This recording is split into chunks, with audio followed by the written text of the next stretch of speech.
Across North America, you may have noticed a strange phenomenon around workplaces and classrooms at 3 p.m. A countdown begins, and work stops. Oh, H unicorns, H cucumbers, H cubanos, H qdobas. At this web development company in Montreal, managing director Steve Bissonnette is usually the first to fire up HQ Trivia. What's D anyways? It's clarified butter. Clarified butter used in Indian cooking.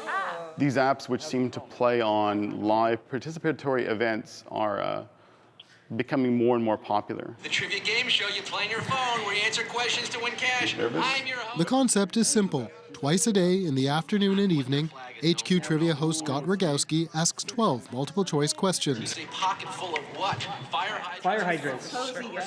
Don't mess with us. Somebody's gonna Fire hydrants. You have just 10 seconds. Get it right, you move on. If you've got a pocket full of fire hydrants, well, you've got some deep pockets. Get it wrong, and you're done. Hey, look at this. Brutal. I'm going to say this is a savage question, even though... And there's always at least one savage question designed to trip up a lot of players.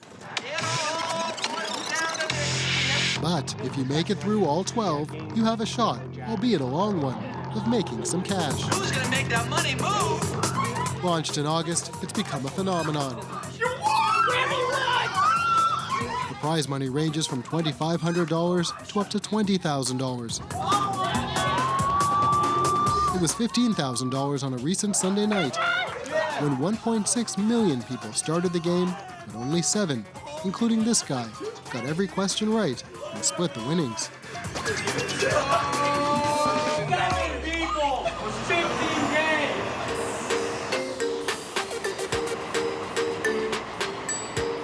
The app's popularity has made a star out of host Scott Rogowski. His puns and ad-libs have earned him a legion of fans. I am your host, the great and powerful schnoz, Scott Rogowski. So Scott, Alex Trebek, Bob Barker, Pat Sajak, Scott Rogowski, how does it feel to be one of the hottest names in game shows right now? You're leaving out Howie Mandel. How do you leave out Howie? I feel more like him at this point. He's sort of my spirit animal. We were given access to Scott and the team at HQ Trivia's office in Lower Manhattan. I like questions that go back to like this nursery's around. Childhood, yeah. Right, Did you sing that when you were a kid? Yeah, of course. Ring Around the Rosie, pocket full of, Pocket full of what?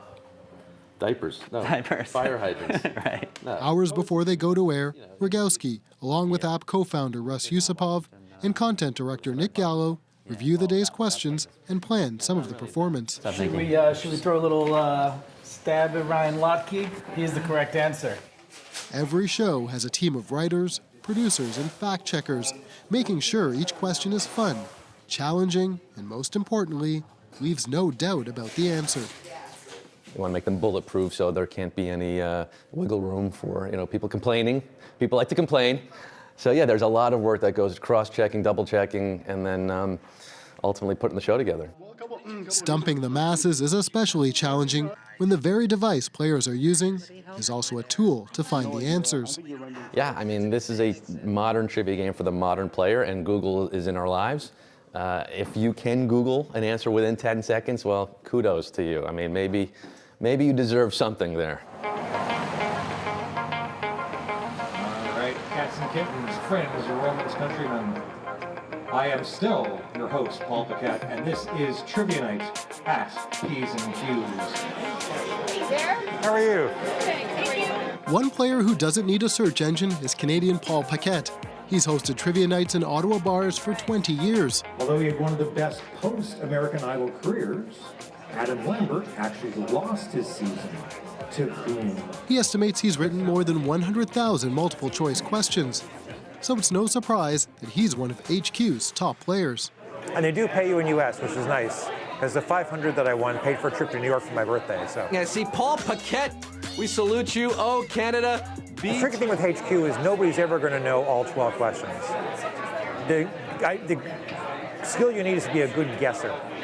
So you're trying to outthink the way the question writer is thinking. In the quotable words of Scott Rogowski, it all comes down to this. In fact, the Canadian trivia master is so good, HQ Trivia has offered him a job writing questions. But I'm kind of eager to get in there because I've been thinking of ideas for things I can write, things that seem to be matching their style, maybe a little Canadian spin on some things, which might be nice. I'll see you all next week. Paul Paquette isn't the app's only Canadian connection.